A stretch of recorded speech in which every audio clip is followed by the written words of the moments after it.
Well, hello, creatives, community, and kind folks. Welcome to RPG with DBJ. I am your host, DBJ, and we are continuing our uh, day of series, traveling around the greater area of Planescape, the cosmic wheel, the gate towns that lead from the very center of the multiverse, known as a sigil, and the concordant opposition, and anything and everything related to Planescape. But we're going to take a travel along the upper planes. Yes, I promised we would continue down in the abyss, but I think we got a grip on what the abyss is about. We might take a second look at it. There's a lot of layers and a lot of the.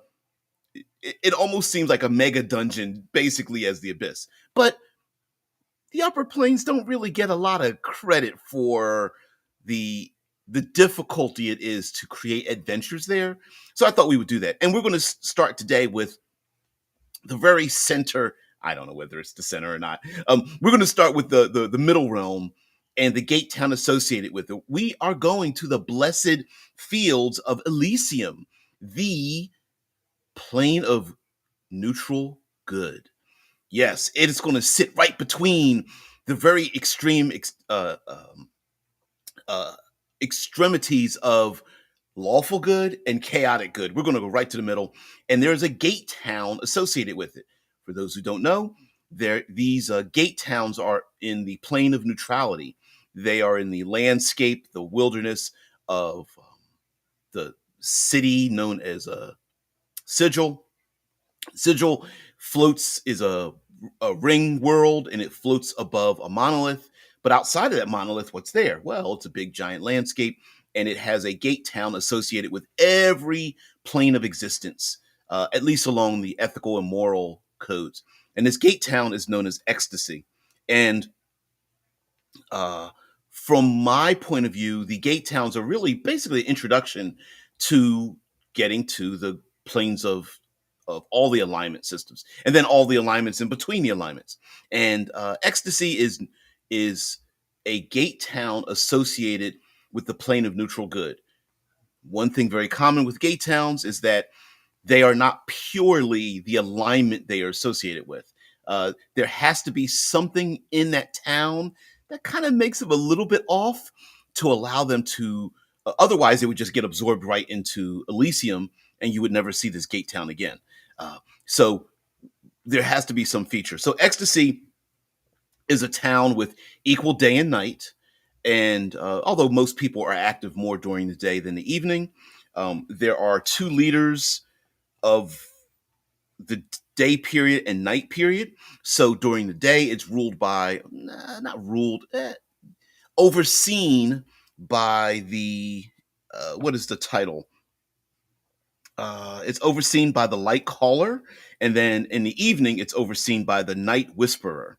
And um, although personally, I don't really like the name ecstasy, it doesn't come across as ecstasy. So, uh, ecstasy, or this the city of plinths, is a it is a realm in which, like the Elysium, it's equal parts freedom, meaning it's not quite it's a little bit chaotic, and but there are rules to living here. It's not quite lawful, it's very neutral.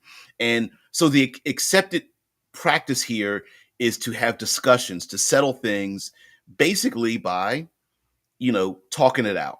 It very heavily implies that your base emotions are calmed down a little bit, and let's discuss things, which means that it doesn't necessarily mean that everyone here is neutral good.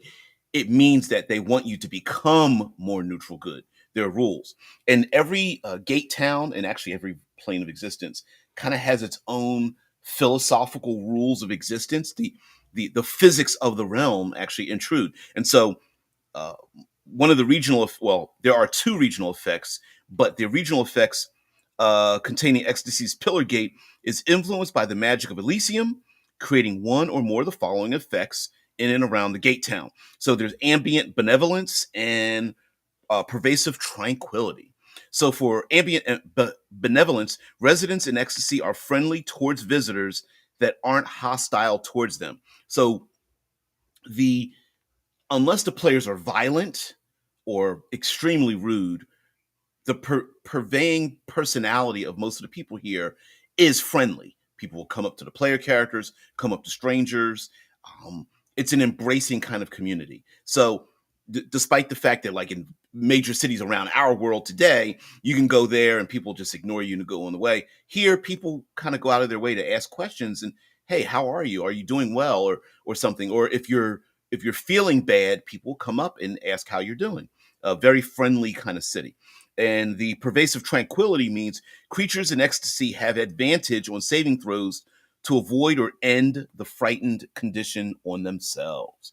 So scary creatures, uh, dragon fear, undead fear, and things like that tend not to really stick here too much. People get a little nervous by it, but overall, they're not going to be scared of you, which is why Ecstasy is a very good town for, well, evil folks to come here to at least have a conversation. So, um, one of the features of Ecstasy is the fact that they have these things called plinths. They're basically large towers. Very difficult to show this image here, but I'm going to try to do it anyway because I'm hard headed. And let's see. There we go. A city split between light and darkness. It's not literally split between light and darkness. What happens is the sun doesn't set. It just when you're in the city, it basically spins. So the sun goes from 12 hours of sunlight and then it just spins around to 12 hours of darkness. And then it doesn't set at all. It just like turns from a light circle to a dark circle. There are no stars that you can see in the sky, except for the lights given away by celestial beings and powerful deities that glow. Other than that, there really are no stars in the sky. It's basically a semi overcast day and overcast evening with general light out there. So it's peaceful and tranquil, but it's not stark. There's not a stark difference.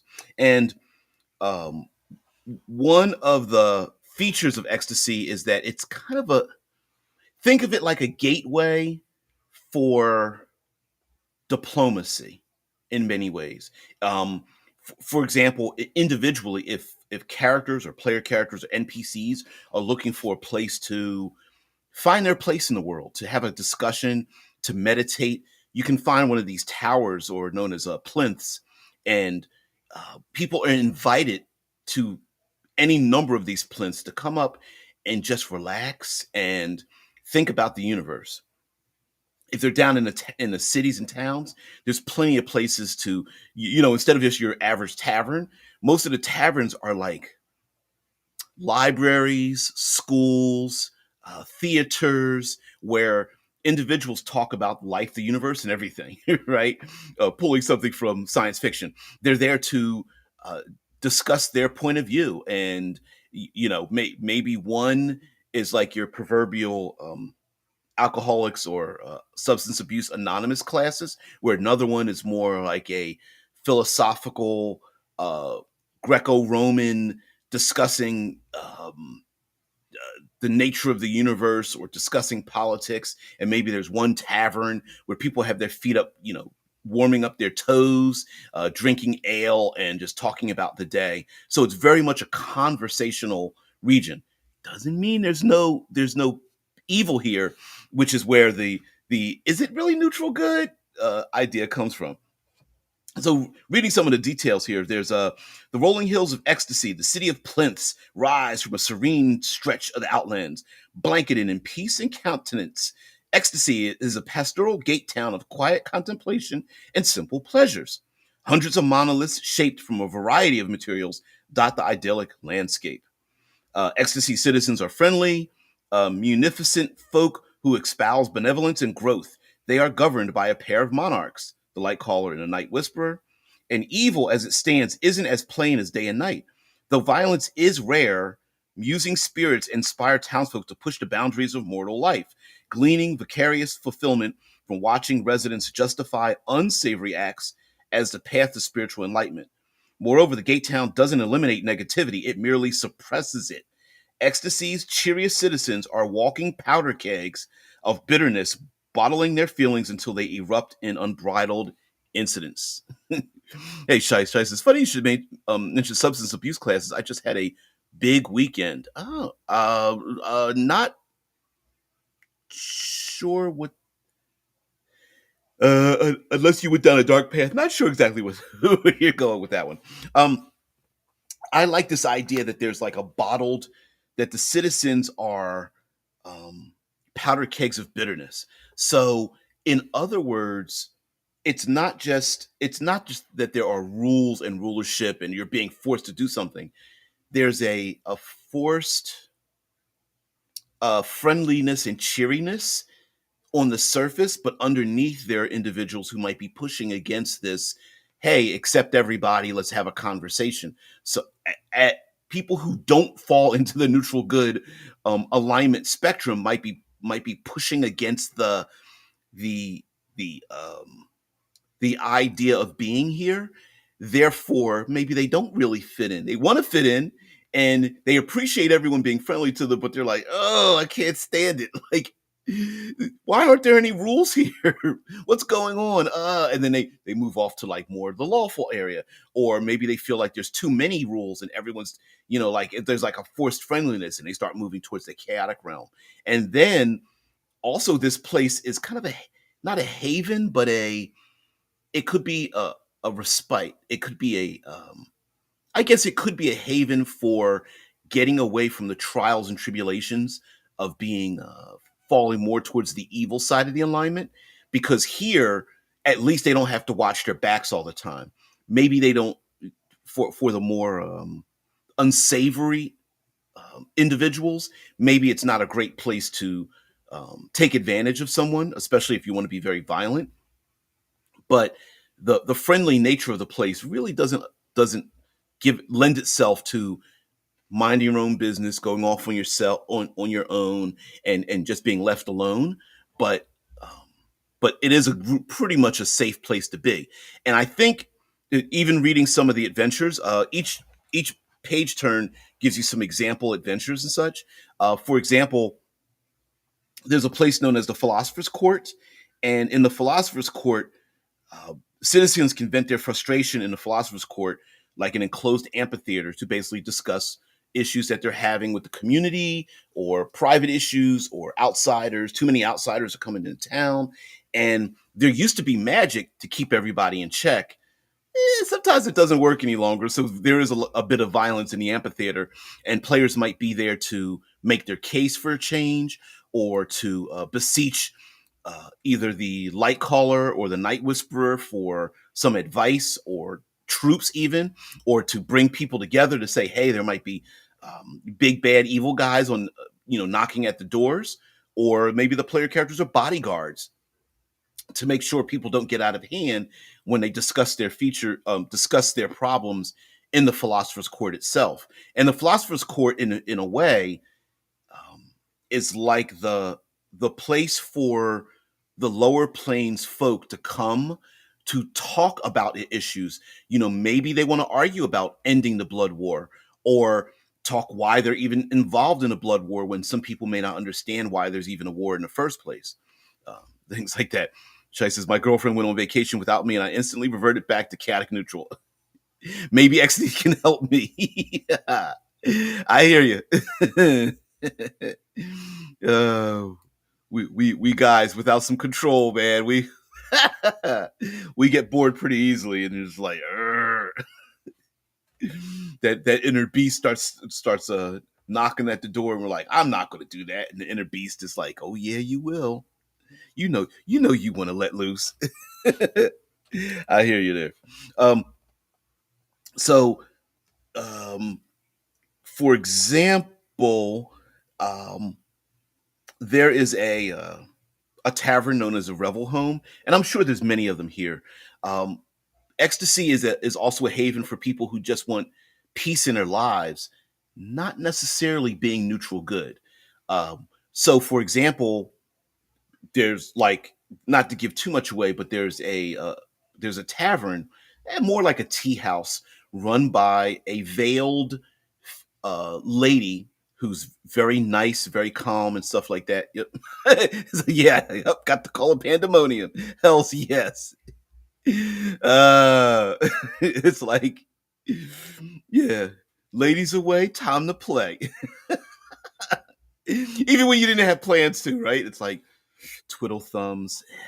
Yeah, I could be reasonable and sit back and read a book. Pull up an Afghan, drink some wassail. But nope, what is like wassai's a hot cider? Anyway, I'm being dumb. But yeah, we even have a tavern here run by a Medusa.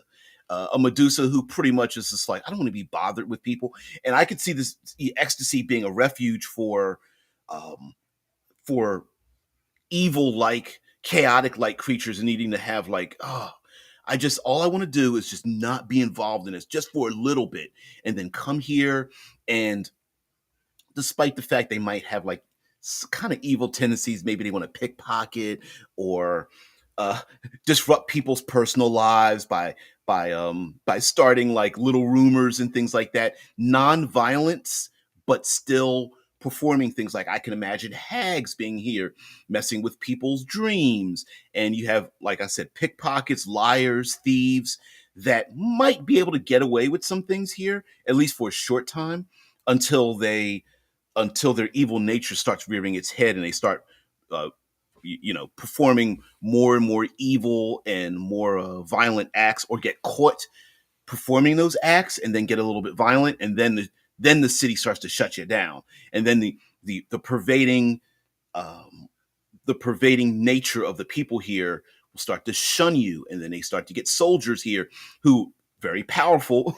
I mean, it's a neutral good region, so you're going to get a lot of like solars and planetars and devas and um, those kind of creatures here. It all started with a visit to her grandmother. Yeah. So let's see, what does the wiki say here? Oh, so sorry. At the um on a tower equidistant from the light callers tower and the night whisperers tower, equidistant is a tower, and at the top of it is a mercury like, looks like a mercury like fluid that you can pass into, and it will transport you to the plane of Elysium. And so the plane of Elysium, neutral good, is it has known to have 4 layers, and the layers aren't like stacked like a cake. Kind of think of it like a ring, and you arrive at the middle ring, and then that ring expands out further and further. And um, Elysium. So someone asked about the river Styx, like what in the upper planes is the equivalent to the river Styx. I found out it's called Oceanus. Not, maybe not the most exciting thing in the world. You don't lose your memory or anything like that. But there's a great ocean known as Oceanus um, that flows through all the upper planes, and apparently its source is on the 4th layer of Elysium, which I did not know that. Uh, or maybe I did know it and then I forgot it, and then I was stupid. So another reason to visit the gate town of Ecstasy is to basically go through the main gate, to go get to Elysium, um, and recover someone. Maybe Elysium could be a resting place for many petitioners who are trying to figure out where they should go. Uh, Elysium is, to me, seems like a place for upper plane creatures that are good to kind of figure themselves out and go like, man, should I be here? Should I be there? Most people are very welcome and friendly, and I could see it being almost a version of an idealized version of Ellis Island in New York City, where you have outsiders coming into a new place, not knowing where they should go or what they should do, and you have individuals here, good align themselves to say, hey, shake their hand, give them a hug, give find them a place to sleep and eat, or what have you, and to move them on to another place of existence. So, most features of the four layers of Elysium were found on or near the banks of the river Oceanus, which linked the plane with two other upper planes, the Beastlands and Arborea. And Oceanus is the counterpart to the river Styx, which flows through the lower plains, except that Oceanus has only natural hazards and contained potable water. So, yeah, you can drink the water here. It's fine.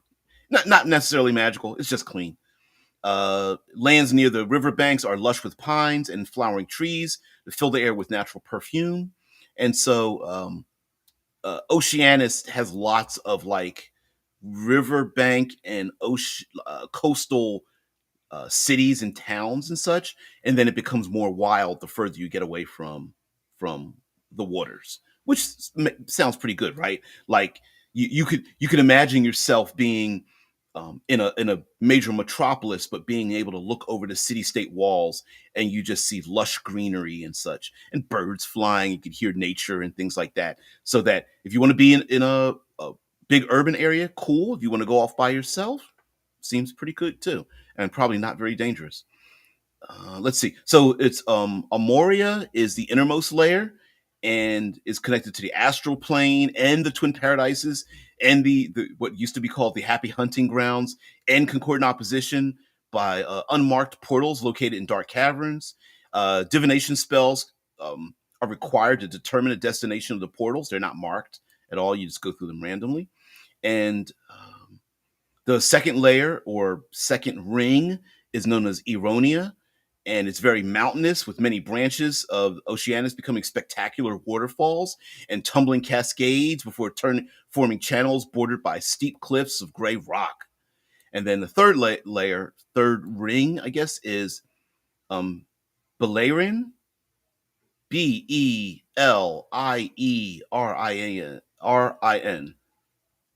Beleriand. Contrary to Eronia, Beleriand is mostly flat with marshes and wetlands stretching inland for miles or kilometers before larger plants and trees are found. Oceanus split and formed many island nations inhabited by extraplanar beings on this level. And then the last one is Thalasia, the fourth and outermost layer of Elysium, is a great ocean, sometimes called the Thalasian Sea, that's both the source and final destination of the river Oceanus. Small green islands are scattered about, collectively known as Avalon. No big land masses exist here. And a quote from a shepherd of Elysium says, "The path you travel doesn't matter. You can walk in a straight line, orderly line, or race chaotically this way and that. Just keep the place you want to get to in mind and start walking. As long as you do good works along the way, you'll reach your destination." And that's an interesting kind of way to think about traveling in Elysium, because if you perform evil acts and you want to leave, chances are the only place you're going to go back to are the lower planes. Every other goodly place you want to get to, especially if you want to go to other layers, you're not going to get there unless you're performing good acts along the way. And I like that as a place as a control mechanism, so that evil doesn't really spread through Elysium. It's like no, you can get here and you can use the opportunity to be here and do good things. But if you don't, you're either going to stay here and make everybody else's life miserable, or just go back home. Mm-mm. Hey, well, not heathen. Shai says, "Is Elysium a place where people get trapped because they'll never want to leave?" I could see that happening. I could see there. I don't believe it's. Well, I don't know. I don't know if I think you could use the word trapped based on your idea of idealism, right? Because if Avalon and Elysium and places like that, like they reek of heaven, right? They reek of a great place to be. Now, I think you could get trapped here by thinking that where wherever if you leave here you're going to be pulled into chaos, or you're going to be pulled into you very lawful traditional fascism or something like that, and this might be the best place. So maybe you might feel like it's safe, but also I could see evil people constantly being Have you ever heard? Have you ever? Um, you know how we see media's like not social media, but like television shows, movies, books, and things where you have a character who, despite their best judgment, they're trying to do bad things, and they keep getting pulled into being good. It's like the old grandmother that knows that one of the grandchildren is kind of a bad boy, and knows that the grandmother never says anything, but it's like, come on in, have a seat. You know, doesn't make too much of a mention about the black eye. Doesn't mention too much about smelling gunpowder on the fingers. You know what I mean? They ride a motorcycle or something, anything like that. Um, oh yeah, yeah. And I could see the tranquility here, the acceptance of who a person is, um, could rub against the guilt or pressures that they have for their outside life. And um, I don't believe that. I think the trapping part would be that it the gate town of ecstasy and Elysium falls towards non-combat solutions. So violence is not going to get a player character anywhere here.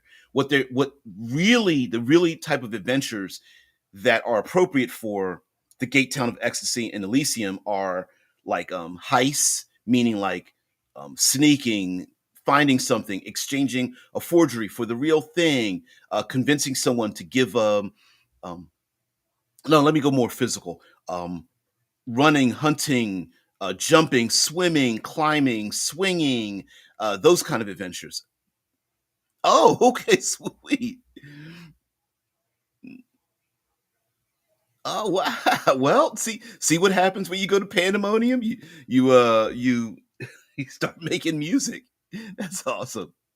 Um, so I think nonviolent acts are one way, um, and the physicality of doing it, navigating through a place, trying to unlocking things, finding secret doors and such, without not just without alerting guardians, but not creating violence along the way because everybody's going to notice the violence. You walk around in the city of ecstasy and you see people that are having a violent confrontation.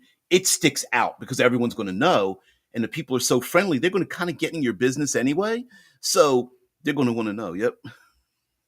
Yeah, yeah, nice little song. I should almost have like a if YouTube wouldn't shut it down, uh, would love to play some of your music. Yeah, even without your consent, you start taking other people's stuff, and the YouTube has a habit of shutting that shit down pretty quick. So sorry about that. Mm. Um, okay, so the explorative nature of it is one thing.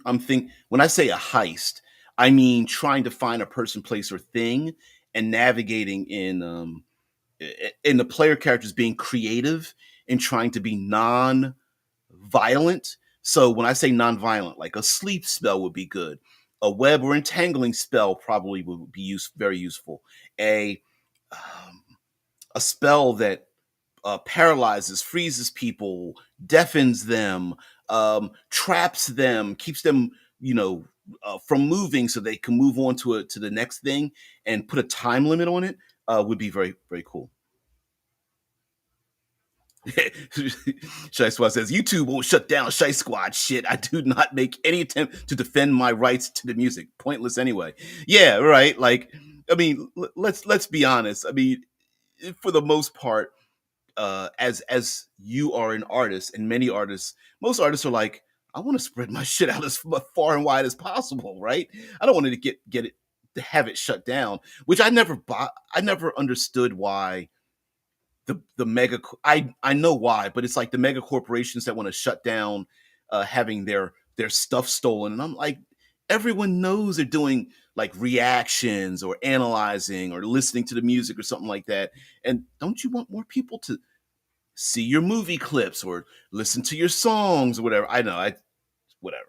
I get it, and I do get that there are YouTube channels that really don't transform the material and analyze it in a method in which they really should be. But even in that case, people are watching it, which means that they want to embrace it, which means it pulls them into the original content. So whatever. Um, so the second part of navigating around Elysium and the gate town of ecstasy, I think would just be social interactions.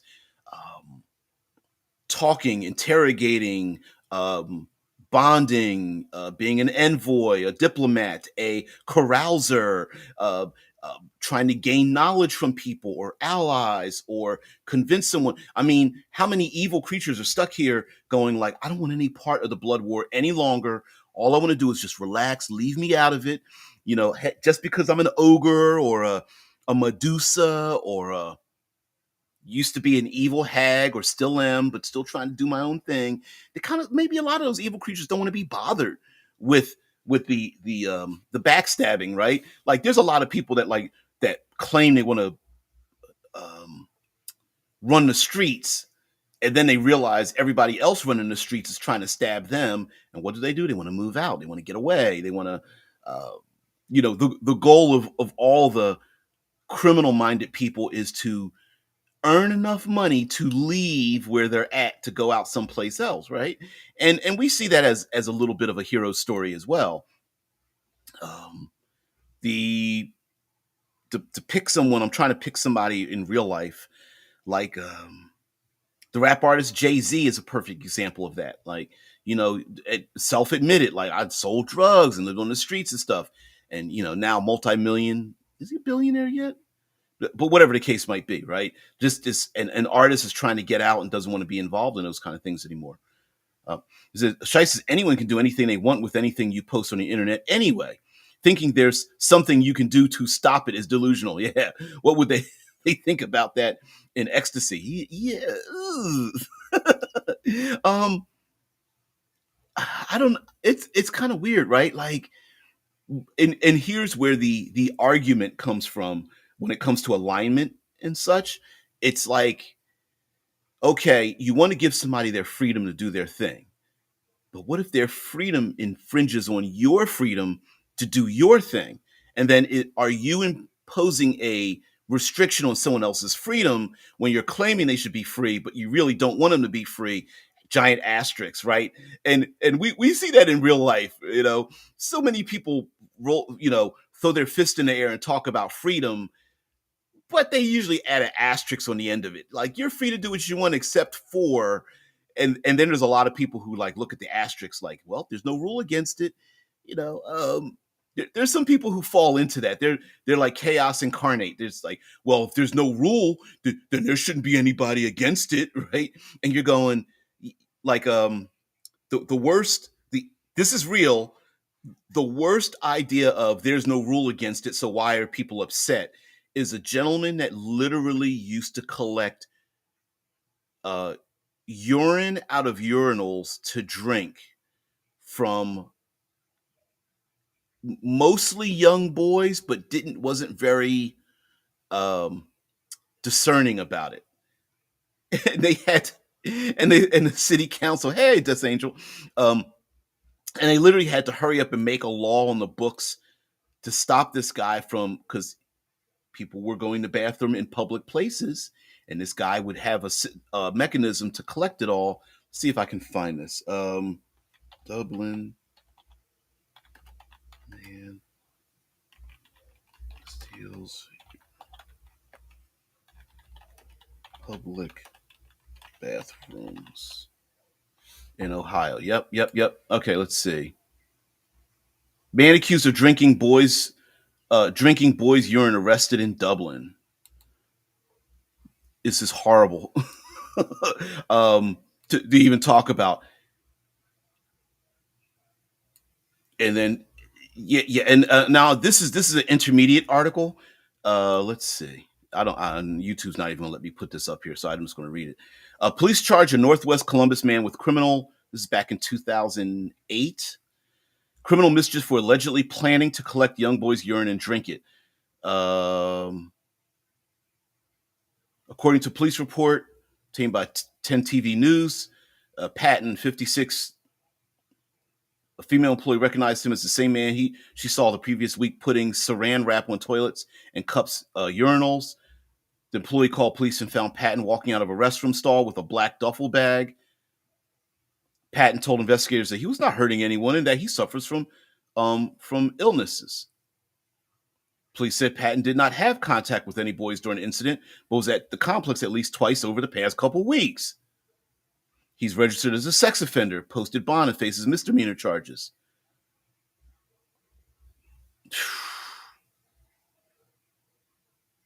In 2006, Patton was caught at a Gehenna movie theater and was accused of watching little boys urinate. Oof.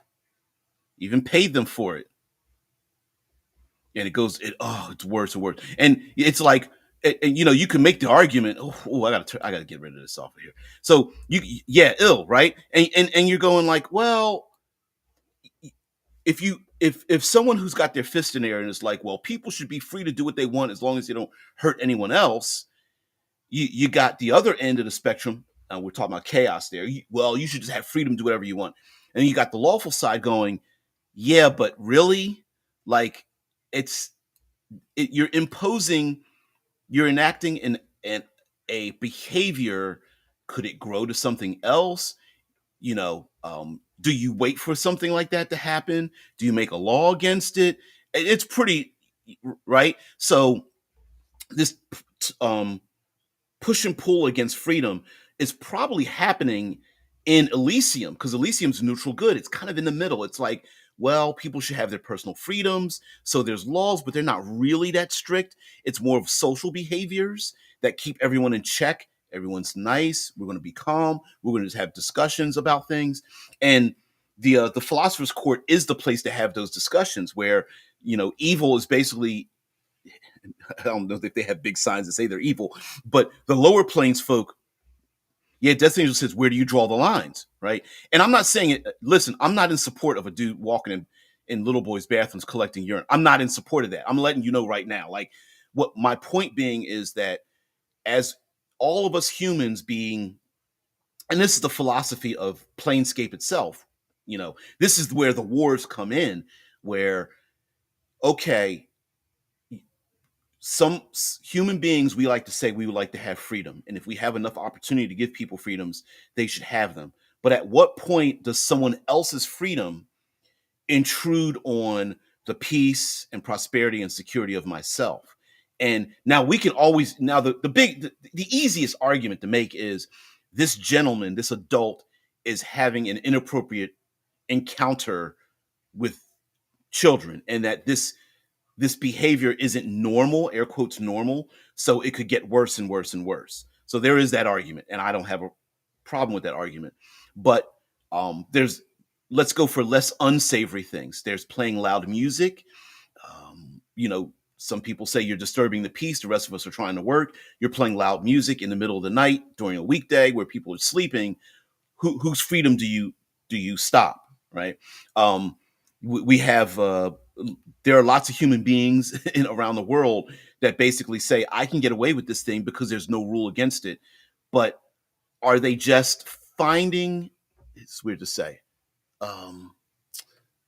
like players that find loopholes in tabletop role-playing games, are they finding the loopholes? Are they finding there's no rule against it by accident? Are they specifically going out of their way to find a thing to create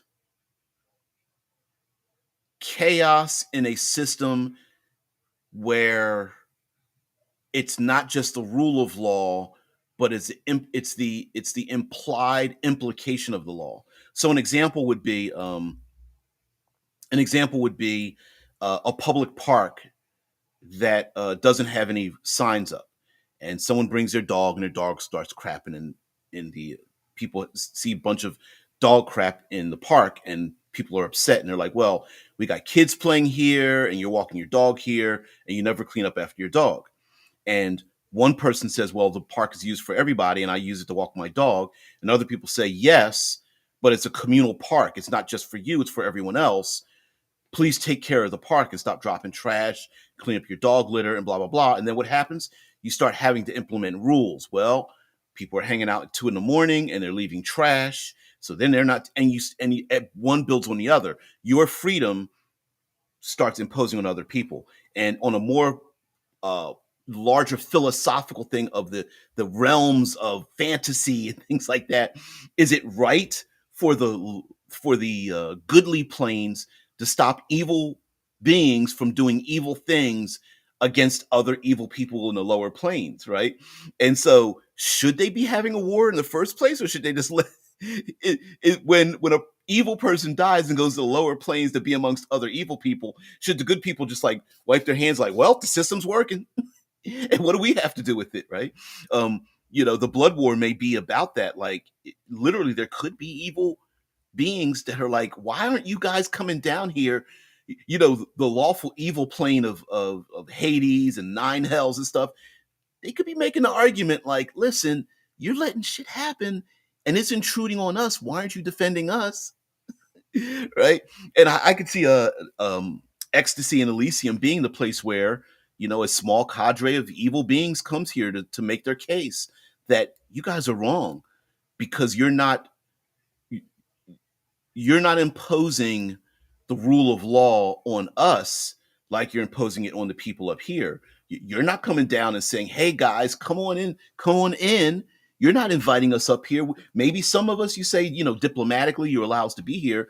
I don't see you recruiting down in the evil planes. And I'm sure evil's kind of like doing this on purpose, right? Like that might be their thing. Like, hey, why aren't you angelic beings forgiving us for what we've done? Isn't that what your whole main goal is? To eradicate evil through conversion, through diplomacy, through conversation and rule of law and personal freedoms and such. Like we embrace all of that. And so what if it affects someone else? Maybe they too should rise up. We're not evil because we're torturing them because they deserve it. We're torturing them because they need to embrace their own freedom to do what they want, to become a better person, more powerful person, to stand in their own power without being affected by the rest of us. Isn't that it? You go down a deep dark hole in that one as well. I would use ecstasy and Elysium, the neutral good plane, as a what's a good term for it? As a place to go in the upper planes that allows you to spread out, maybe adventure wise.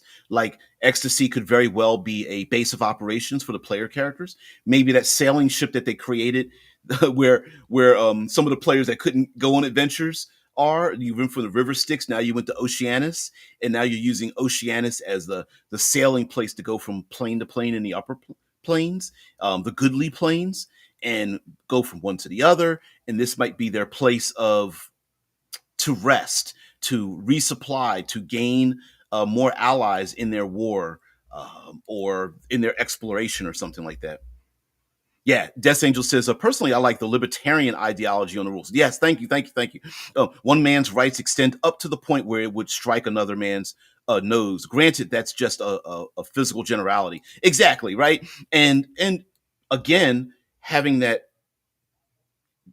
yes, in real life, we have that same tug of war, that same conflict. But in a fantasy realm, this very much is where the drama comes in, right? This is where if there is no conflict, there really is no adventure, right? So this is where those things could come in and into effect, and player characters, hanging out in the upper realms of goodness. How does a player character get involved that isn't neither neutral or good? Maybe they are chaotic neutral, or they are lawful good, or they are neutral evil or something. How does a group get together, and where do they rest? Well, maybe you don't want them resting on the astral plane or the plane of neutrality, which is also absolutely here. That's where ecstasy is located. It's located in concordant opposition. It's just one of the gate towns. But the neutral good community might be embracing the player characters as if to say, you know what, you need someone with You need a group of people with all different divergent personality types and ethics and morality, because you're sent on a mission to go to all these different places. And the only people who understand them are people with all different kinds of outlooks on life. When ultimately they might be like, yeah, but when you're done, you'll probably come back here and want to stay here and maybe ultimately change or something.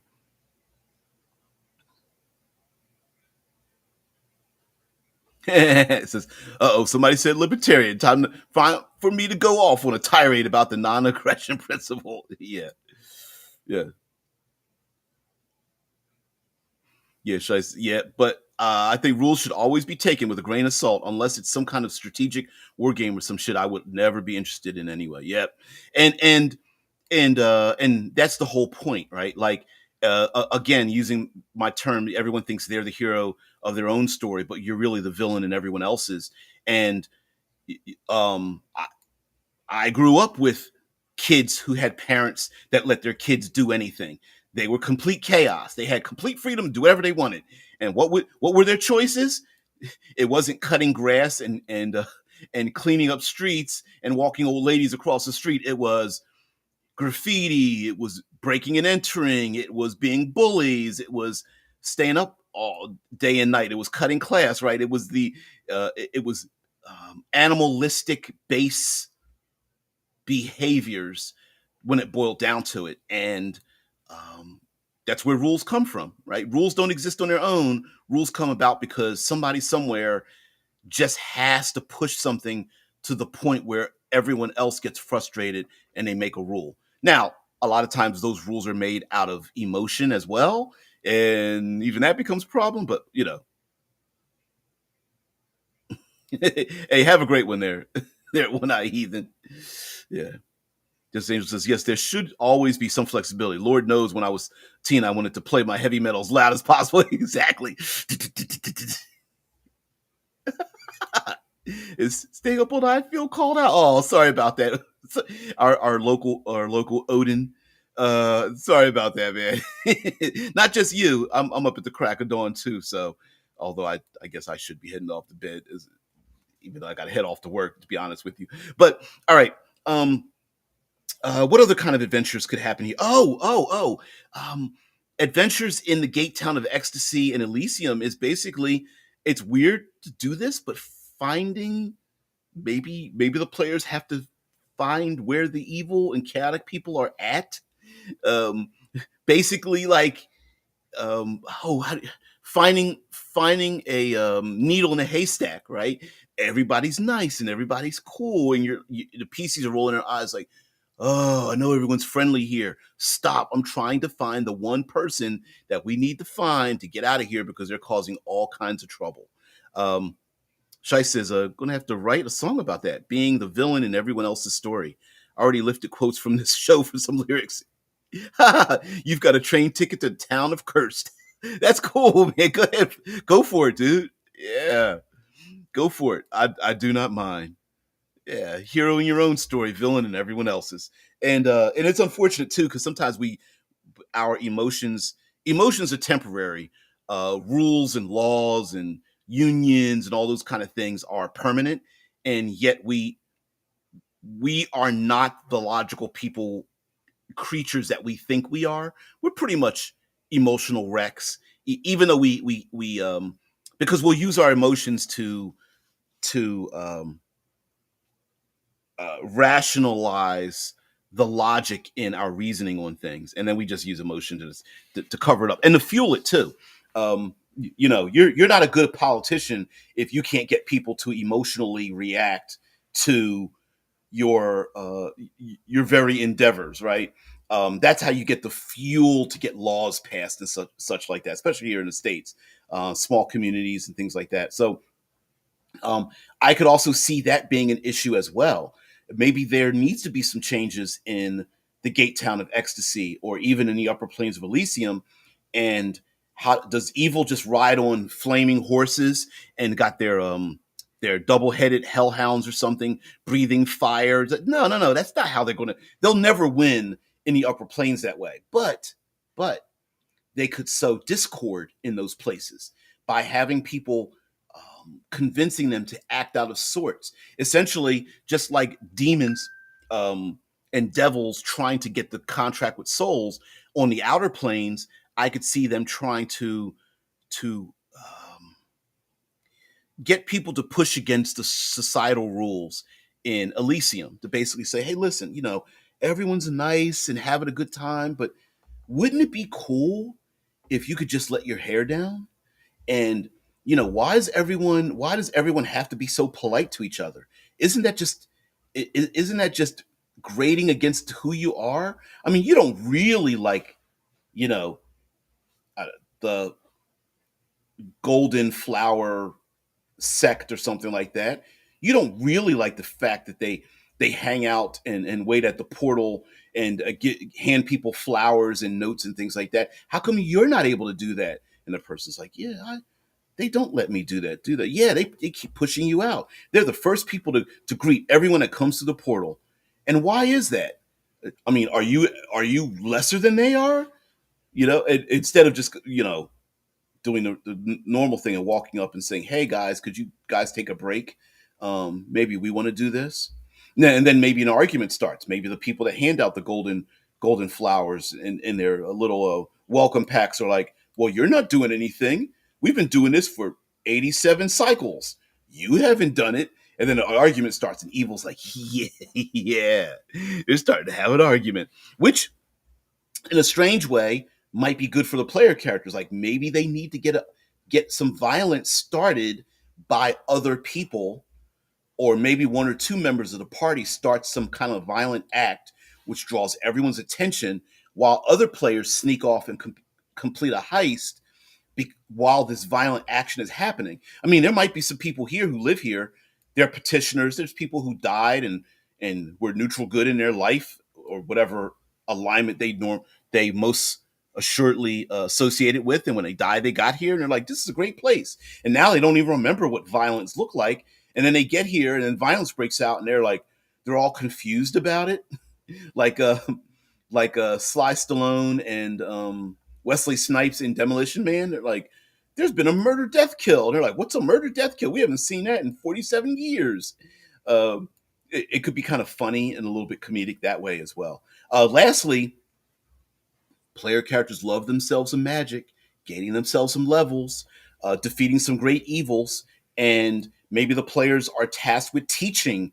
They need to train soldiers that are here for the upcoming blood war, and they're not used to the violence or something. Or there's an arena of some sort where the players are able to display some of their great power and in defeating some great evils that have been captured and whatnot. And they keep trying to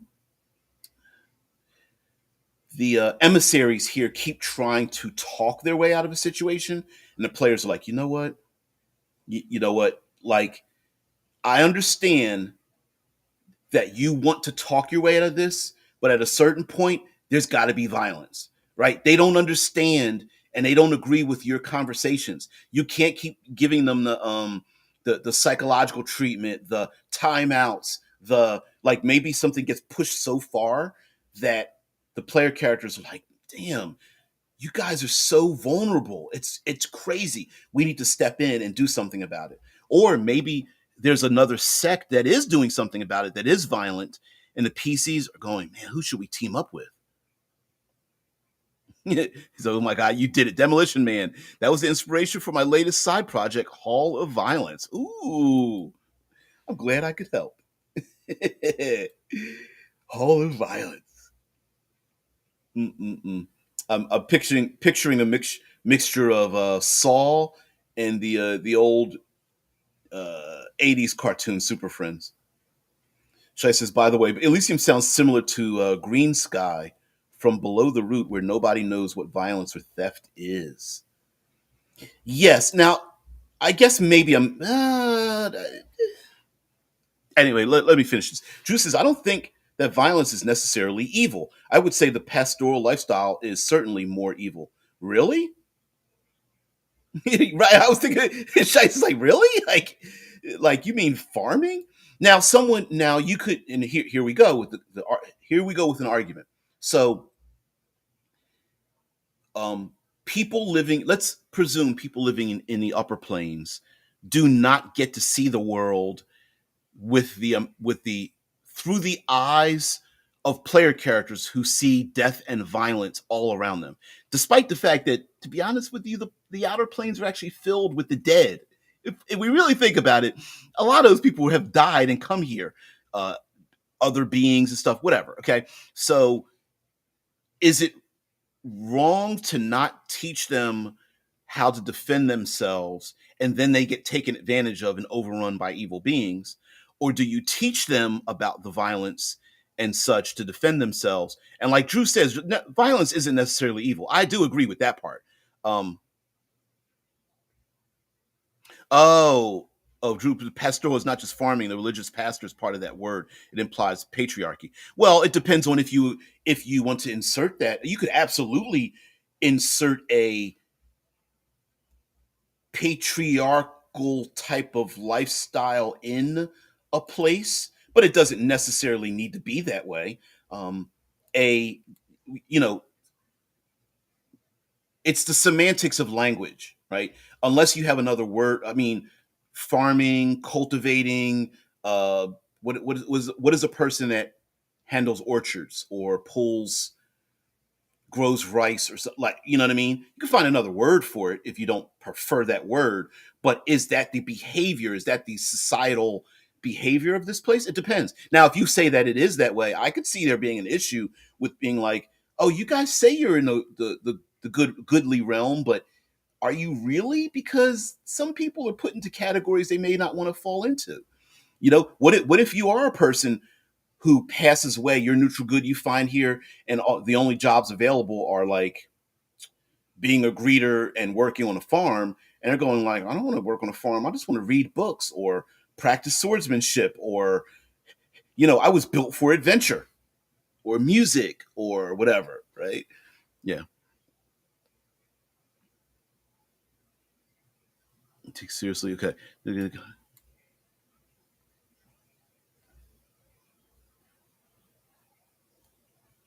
Right. Yeah, the guys from Romania, he said it was absolutely essential to take violent action against, I can't pronounce the name. Sakasu? Kiseko? Some people just wanted him to put him in jail. Yeah, yeah, and here's the when you're dealing with the this is weird to say, when you're dealing with the physical embodiment of ethics and morality, which are the outer planes. Ceausescu, yes, Ceausescu. Thank you, thank you, thank you, thank you. Um, it's possible that this cyclical thing of, like, the alignment square, whatever you want to call it, and the alignment. Let's see if I could find it. Do I have the image somewhere right here? Let me share this down here. So the fact of the matter is that, let me share. Sorry. Trying to do two things at one time, and I often get confused. So, ooh, I can't even make that any bigger. Anyway, there's an alignment square where my cursor is circling around it, and on the alignment trait, it does fall into neutral good, and it very much could lend itself. It could be so open that it allows individuals to come in and manipulate the people that are there towards an end that they don't know that they're going towards, because they're so forgiving of the qualities of leadership. Now, that implies that the people aren't very smart. And we don't want to what we don't want to do is imply that good people are dumb, right? Just because someone's nice doesn't mean they're weak. So, could there be a temporarily be an individual who comes in and goes, oh, I'm just here to help everyone out, and eventually they do start to do this thing where little by little they start to erode away at the rules of governance, or they start pushing people towards um, more violent actions to get what they want, because, hey, for 7 cycles, you've been trying to argue your point and we haven't gotten anywhere. Maybe we need to take another step. And the person's like, no, no, no. We're here to just discuss things. That's what we do. We're in the where's the philosopher's court, and the point of the philosopher's court is to talk things out. And this person's like, yeah, and while you're talking things out, the blood war is getting worse underneath you. And do we want those evil creatures coming here? Those evil beings, you know how they get. You know them, they, because they, them, they are. Those other people are them, they. And slowly and surely starting to, hey, we need to train. I've got weapons. We can train you for this violent action. And then eventually start, we need to go out of here. And maybe there's an entity of some sort that's like pushing the neutral goods towards neutral to neutral evil, recruiting from the petitioners that come here that are kind of neutral good, but they can kind of be manipulated to go more chaotic neutral, maybe lawful neutral, and things like that. So despite the fact that you would think that the very center of neutrality would be the best place for people to go, it might not be the most forgiving location, but just above it, and above concordant opposition is neutral good. That might be the safest place for people to arrive, their souls to arrive when they've been killed, even if they are chaotic evil, as if to say, all right, listen, I know you don't feel like you belong here, but just give this place a chance. Because if you really want to push against the rules, and you really like hurting other people or taking advantage of other people, we can always send you back down there. But for just now, just relax a little bit. Take your, sit back. Here's some chai. Here, put your feet up at the hearth. We do have a job for you. There's a peach orchard down the way. If you like pears or apples, there's another place you can work there too, and et cetera, right? Like it might be that kind of thing, and maybe the player characters are involved in that. Like, you don't want to let these people in here, not like the way you think they are, or maybe the PCs are just badasses, hardcore badasses. Like, nope, chaotic evil, your ass goes to the abyss. Period. You're not coming here ruining this stuff for these people, which might be another thing. Player characters might be defending the upper planes because of their willingness to let things go until they don't, right?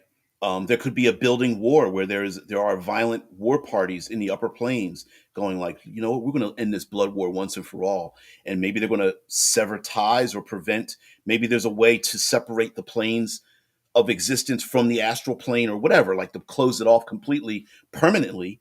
And that might mean any souls that want to escape from the lower planes can't do so.